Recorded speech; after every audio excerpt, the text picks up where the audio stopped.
नमस्कार प्रिय छात्रों, आज हम मैकेनिकल इंजीनियरिंग के तीसरे सेमेस्टर के पाठ्यक्रम के बारे में अध्ययन करने जा रहे हैं, जिसे OMSBT द्वारा डिजाइन किया गया है, जो कि Maharashtra state board of technical education है। आगे बढ़ने से पहले मैं आई योजना की कुछ शब्दावली का पता लगाना चाहूँगा। यहाँ कार्यक्रम प्रोग्राम इंजीनियरिंग की शाखा का प्रतिनिधित्व करता है और पाठ्यक्रम कोर्स विषय के नाम का प्रतिनिधित्व करता है।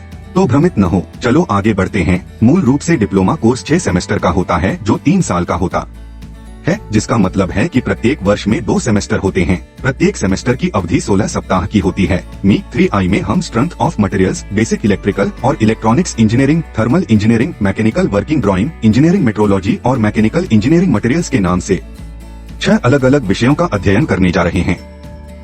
आइए आगे बढ़ते हैं और प्रत्येक विषय की अंकन योजना देखते हैं।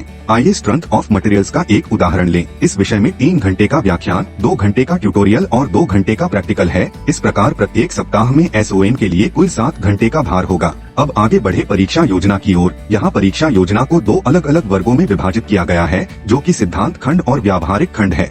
पहले हम सिद्धांत खंड के बारे में चर्चा करेंगे। इस खंड को आगे 2 अलग अलग भागों में विभाजित किया गया है, जो सिद्धांत के अंतिम सेमेस्टर परीक्षा और सिद्धांत के प्रगतिशील मूल्यांकन है। पहले हम सिद्धांत के अंतिम सेमेस्टर परीक्षा के बारे में चर्चा करेंगे। अंत सेमेस्टर में थ्योरी की परीक्षा 70 अंकों की होगी, जिसमें से आपको न्यूनतम 28 अंक प्राप्त करने होंगे। इस पेपर को हल करने के लिए आपको 3 घंटे का समय मिलेगा। अब सिद्धांत के प्रगतिशील मूल्यांकन के बारे में चर्चा करते हैं। सिद्धांत के प्रगतिशील मूल्यांकन में कुल 30 अंक होते हैं, जिन्हें 20+10 के रूप में विभाजित किया जाता है। 20 अंक मिड टर्म टेस्ट और एंड टर्म टेस्ट के औसत से आते हैं और 10 अंक माइक्रो प्रोजेक्ट गतिविधि से आते हैं और स्कोर करने की कोई न्यूनतम सीमा नहीं है। अब प्रैक्टिकल सेक्शन की ओर आगे बढ़ते हैं। वैसे ही थ्योरी सेक्शन प्रैक्टिकल सेक्शन को भी 2 सेक्शन में विभाजित किया गया है, जो कि प्रैक्टिकल के प्रैक्टिकल और प्रोग्रेसिव असेसमेंट की अंतिम सेमेस्टर परीक्षा है। पहले हम प्रैक्टिकल के अंतिम सेमेस्टर परीक्षा के बारे में चर्चा करेंगे। व्यावहारिक की अंतिम सेमेस्टर परीक्षा 25 अंकों की होगी, जिसमें पास होने के लिए आपको 10 अंक प्राप्त करने होंगे।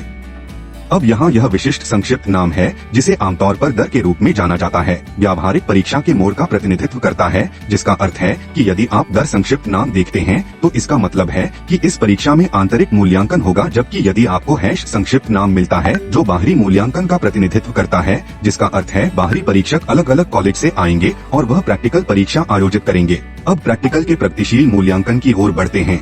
यह प्रगतिशील मूल्यांकन फिर से 25 अंकों का होगा और यह अंक आपके टर्म वर्क और मैनुअल आधार से आएंगे। इसमें आपको इस परीक्षा को पास करने के लिए न्यूनतम 10 अंक प्राप्त करने होंगे। इस प्रकार समग्र व्यावहारिक भारा 50 अंकों का होगा। थ्योरी सेक्शन से आपको 100 अंक मिलेंगे और प्रैक्टिकल सेक्शन से आपको 50 अंक मिलेंगे। इसलिए सामग्री की ताकत के इस विशेष विषय के लिए इन अंकों का योग 150 अंक हो जाएगा। यह वही पैटर्न सभी विषयों के लिए दोहराता है, केवल एक विषय को छोड़कर, जो मैकेनिकल वर्किंग ड्राइंग है। विषय में सिद्धांत परीक्षा 4 घंटे की होगी, जिसमें से आपको सभी विषयों के समान न्यूनतम 28 अंक प्राप्त करने होंगे और आपकी व्यावहारिक परीक्षा 25 अंकों के बजाय 50 अंकों की होगी। बाकी चीजें समान हैं।